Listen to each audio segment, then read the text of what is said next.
Merci beaucoup, bonjour, j'apprécie d'être ici. Ah, sorry, I must take in account the context, and that's what I'm going to talk about right now.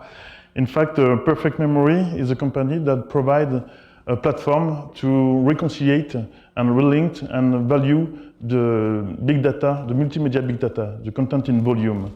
And we have deployed our technology in the French broadcaster, Belgian broadcaster, for the first French radio, for the Belgian Ministry of Culture, and so on.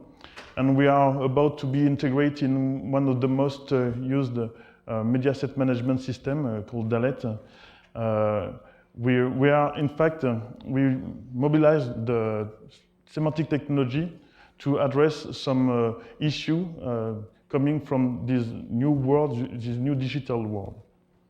So, in fact, we must acknowledge that the world is multipolar and data sources are multiple. Okay, and so the information must be issued with its context. You must take in account the way you look at the information. And for that, the journalist needs to address new profile audience, okay, wider and heterogeneous. They need to adopt a production chain that must process a bigger stream of data. And they have to develop new scenarios of consumption of the information, which is really important. In fact, everything becomes more complex, okay?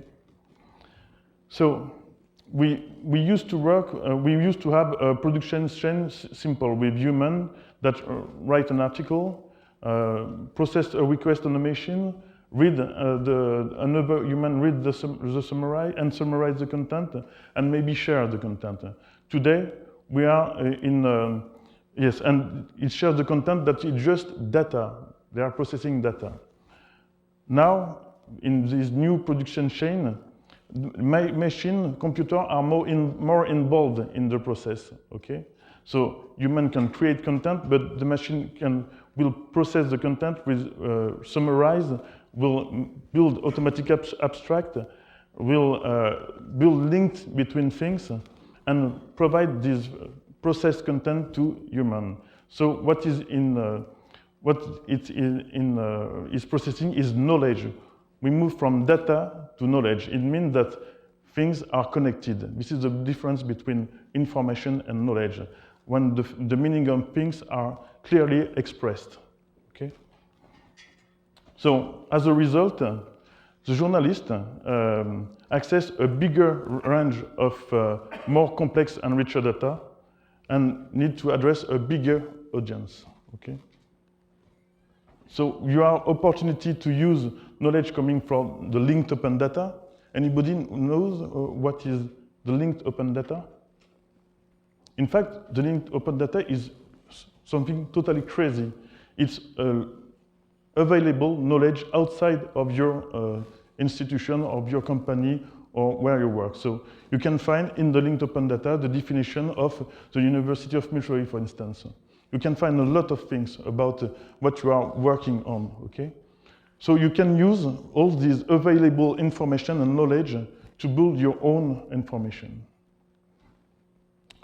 The second, you have the opportunity to use new graphical interface. You can use graphical representation to explore the content and explore using the relation between things.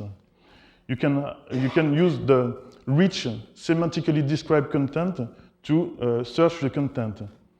And you can use even the way the content is annotated to explore the content, okay? In fact, what we have done with Perfect Memory, we have connected the content and the knowledge so that everything becomes more user-friendly, searchable, exploitable, monetizable, okay? And we provide 360-degree access to this content, which is now valuable. So this is abstract. Let me show you how we do that in concrete. Okay. here I'm logged on our showroom, okay? It seems to be something really classical with a mosaic of content, but in fact, nothing is classical here because the content is connected and strongly connected. If I want, for instance, focus and narrow this big data in volume, because you see I have a lot of pages, I can fix some criteria of navigation and say I'm interested only in the content that is connected to Sochi, for instance. So I type Sochi, okay. And then I will have only the content connected to Sochi, okay. What means connected? In fact, if I switch into a more, let's say, semantic-oriented representation of things, you will see that now I have something new.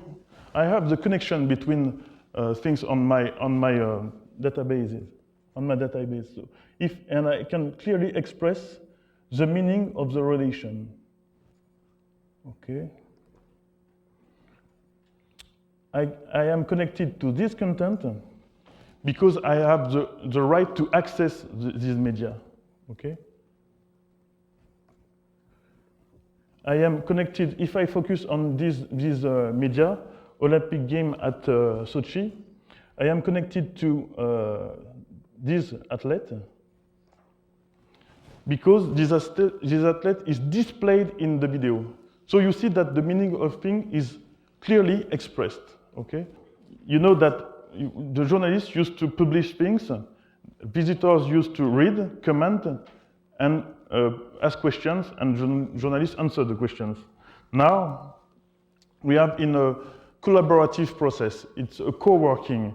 The journalist is able to publish its content, its story, and the visitor will add information using the linked open data, using the grammar that the journalist will have built so that the visitor could annotate its content.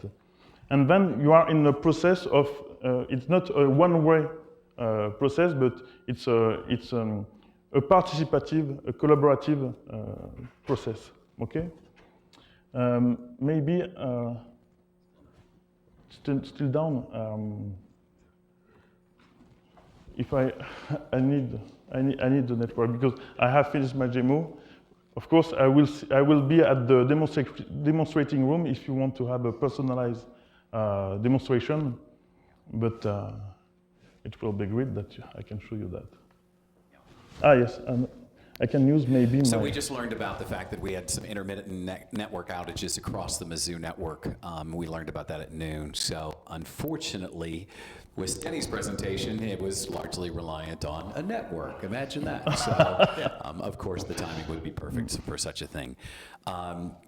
Kim, do you want to fill in some of the blanks here? And did we get it?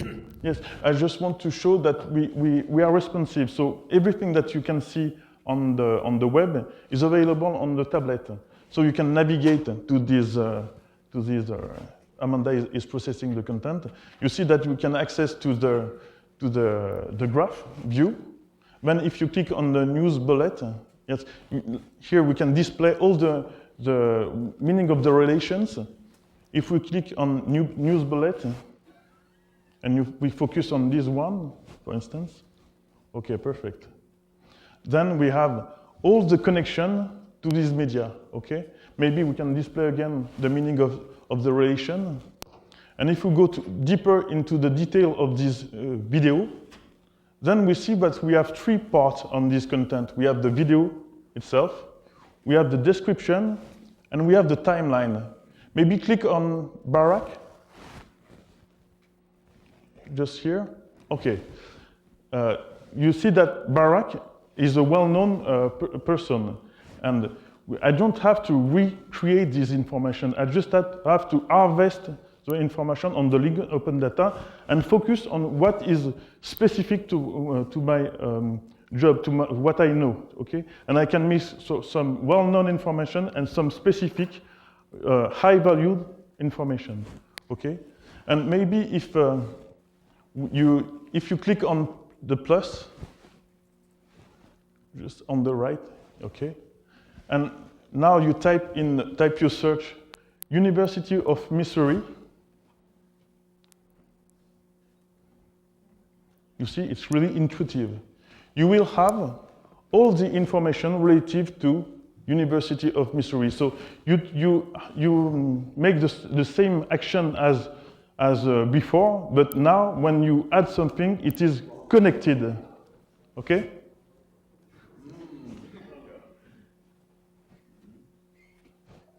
Okay? Yeah. So you can add it. You can click. You can tap on Missouri Columbia.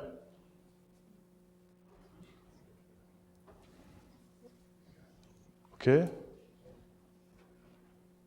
The content will be added and connected to the timeline, and you will have a time-coded annotation that you will be able to navigate through the graph, or directly through the media, or directly through the list of the mosaic of media. Okay. And the last thing, maybe we don't have to wait for the network. If you go to the menu and click on the subjects, okay. Here you will see that you have all the subject as entry point into your content, okay?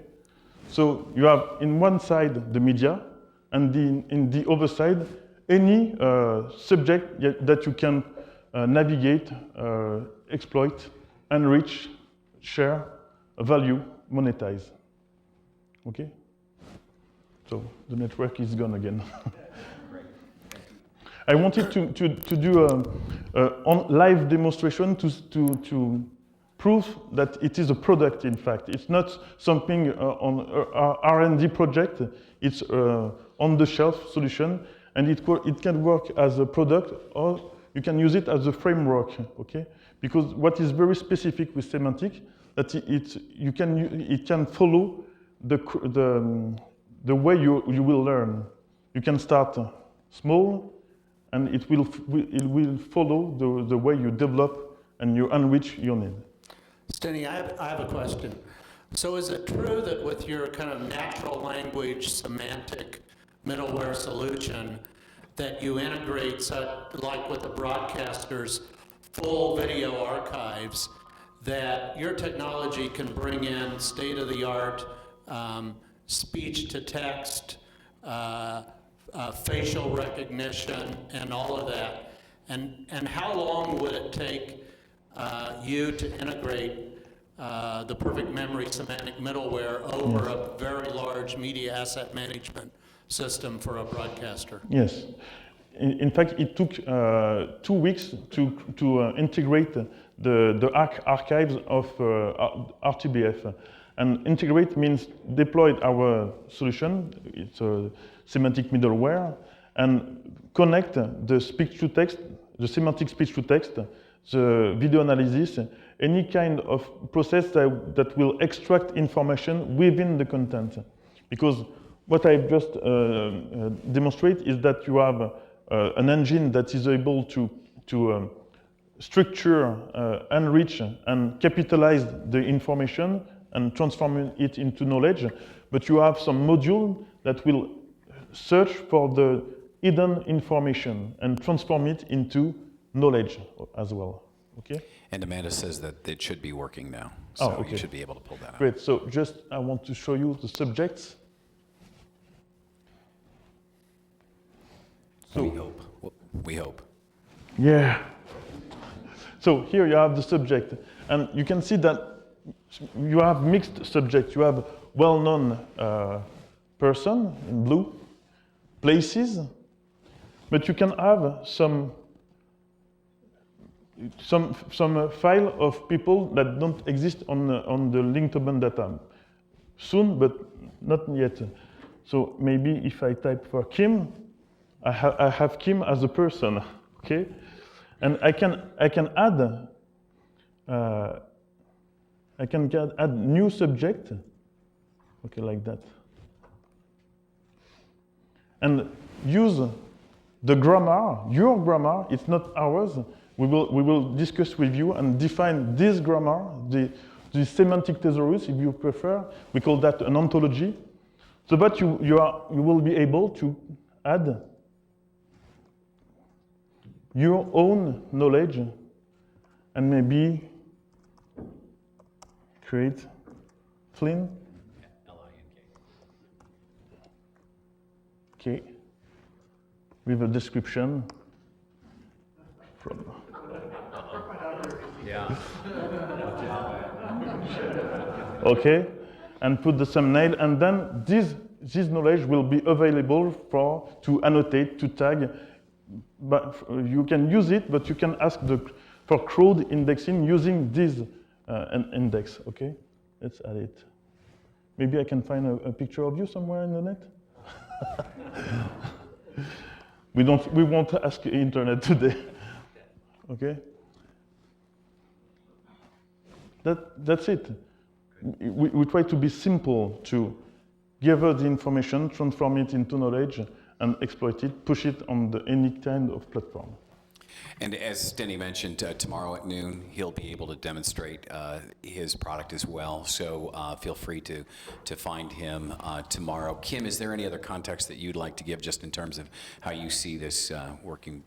Well, I thought it was interesting that I had dinner with Steny last night, and he had just come from one of the largest Catholic universities in the country, where he's talking about using this technology to capture everything that goes on by students and faculty all the time in a media asset management system, and let the university pull pieces out and use big data analytics and create media from all that.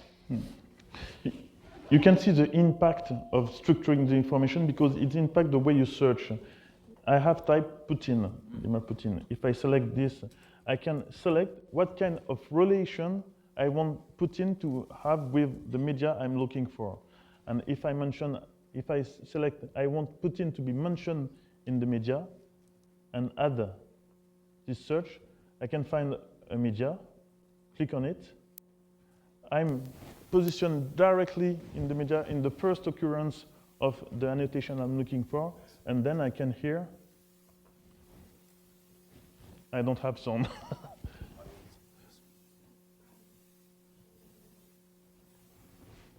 Oh. Yeah, thank you. Vladimir Putin took office. Yes. How much of that? Since Vladimir Putin took office, okay? So you can use the annotation and the relation to search the content. It's really, really different, and it's extremely powerful. And it will take you directly to the reference point exactly. as well. Other questions for Steny? I have a question for you. This is the use case for this primarily is media organizations that have or are creating big libraries of content, right? It's not so much for the open web as for big news companies that are generating libraries and trying to figure out what's inside of them. In fact, each time that you have a lot of different sources that you want to reconciliate, put it together, and you want to provide a unique access point to this heterogeneous system and infrastructure, you need our solution. Because you give a unique point of view, and you make you bridge the gap between all these different ways to describe and to annotate the content. Okay, so it's valuable for archives, but always for a media brand. I guess what I'm asking, is this a different kind of Google that answers questions about the open web? Or is this really for companies that have structured media and are trying to gain value out of that library? That's it. In fact, today you have a lot of solutions in terms of storage, okay? Even pro or user-oriented, could be Dropbox, etc., etc. And you have a lot of solutions in terms of publishing, CMS, Facebook, Twitter, etc., etc. And everybody is going to become a kind of TV channel, okay? We have seen that all this morning. But in the heart of a TV channel, you have a media asset management system, okay? And in fact, today, we don't have any media asset management system in the heart of, in between the storage and the publishing. And we are this media asset management system that bridge the gap between the storage and the exploitation. Could that be each of your speakers there? Could you put that in, does that go to different languages? Like if the president was speaking, you could do it in French or Spanish? Very good question. So, in fact, in this space, we have content in French, in English, in Arabic.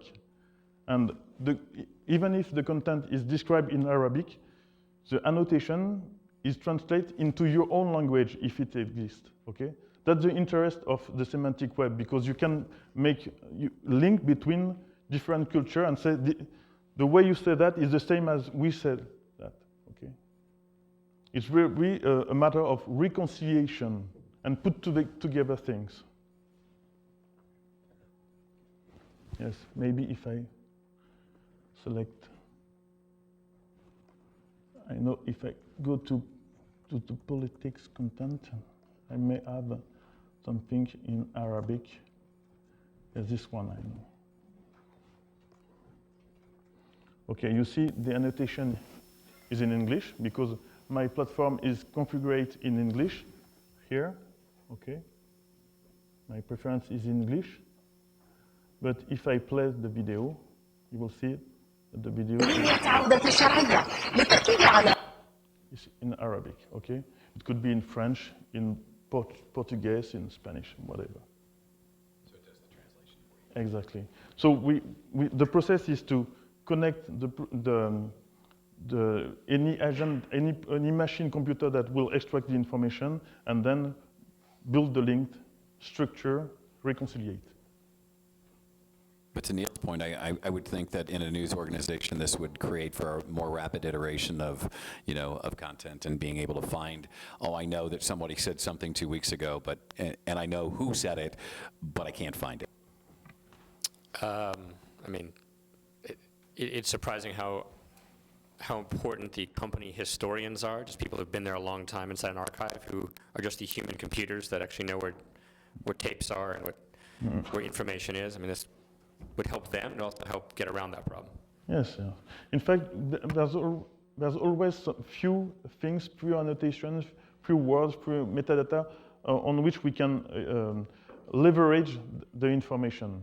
Because if you just have a metadata on this content saying this is Syria, then you will make the connection between Syria and this news bulletin, etc., etc.